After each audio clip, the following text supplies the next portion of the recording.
ഇന്ന് അവർ നിങ്ങളുടെ കൂട്ടത്തിലില്ല എൻ്റെ മുമ്പിൽ. അവർ നിനക്കുന്ന ആ എണ്ണത്തിന് ആദ്യം ഞാൻ കൈപിടിച്ച് ഉള്ളിൽ കയറ്റും. പോരെ പോരെ അതുണ്ടാവണം. ഉണ്ടാക്കി തന്നു പോരണം എൻ്റെ ഭഗവാനെ എന്ന് ഒരൊറ്റ നാണയം മതി എനിക്ക് നെറ്റി തരത്തിനകത്ത് തൃപ്തി തന്നെ. മുത്തപ്പന് ഒരൊറ്റ നാണയം കൊടുത്തേ. വീണ് തന്നെ എടുത്തോ അല്ലേ? ഇതുപോലെ വീണ് കിട്ടണ്ടേ പലതും. എന്നും എപ്പോഴും എവിടെ ഞങ്ങൾ തിരക്കുന്ന ആ വീട്ടുമുറ്റത്ത് ഇല്ലാത്തത് ഉണ്ടാക്കി തന്നേക്കണം എൻ്റെ ഭഗവാനെ എന്നിരിക്കുന്ന ആ ഒരു പ്രാർത്ഥന എന്ന് ഒരു കഴിക്കാറായിരിക്കട്ടെ കേട്ടോ. വന്ദനം മുറിച്ചു കൈ നീട്ടി വാങ്ങി മുത്തപ്പന കേട്ടോ. ഇനി എന്തെന്ന് വേറിട്ട് കേട്ട് കളിപ്പിക്കേണ്ടതായിരിക്കുന്ന ആ മൊഴി എന്തെങ്കിലും ഉണ്ടോ മുത്തപ്പനോട്? ഞാൻ തേടി കൊണ്ടുവന്ന വസ്തുവിൽ ആദ്യം ഒന്ന് കൊടുക്കാതെ എന്നിട്ട് അത് കൊടുത്തതിന് ശേഷം ബാക്കി കാര്യം അതുകൊണ്ട് ശരി.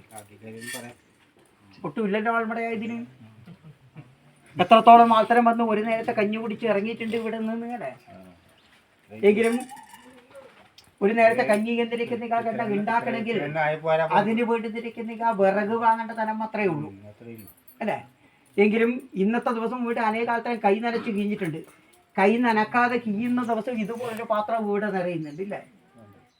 നിറയുന്നുണ്ടല്ലോ. ആ നിറഞ്ഞിരിക്കുന്ന ആ പാത്രം ഞങ്ങൾ നിരക്കുന്ന ആ എണ്ണം മാറ്റി വെച്ചിട്ടില്ല. മാറ്റി വെച്ചിട്ടുണ്ടെങ്കിൽ ഇങ്ങനെ ആവോ? ഇല്ല. എങ്കിലും എൻ്റെ മുത്തപ്പ ഒരു കൊല്ലത്തേക്ക് ഇതുപോലുള്ളതായിരിക്കുന്ന ആ പാത്രം നിറച്ചു തരാൻ നിങ്ങൾ നിരക്കുന്ന ആ ഗുരു എന്നും ഉണ്ടാവണം എന്ന് പ്രാർത്ഥിക്കാറായിരിക്കട്ടെ. കയ്യിലേക്ക് വാങ്ങിക്കോ.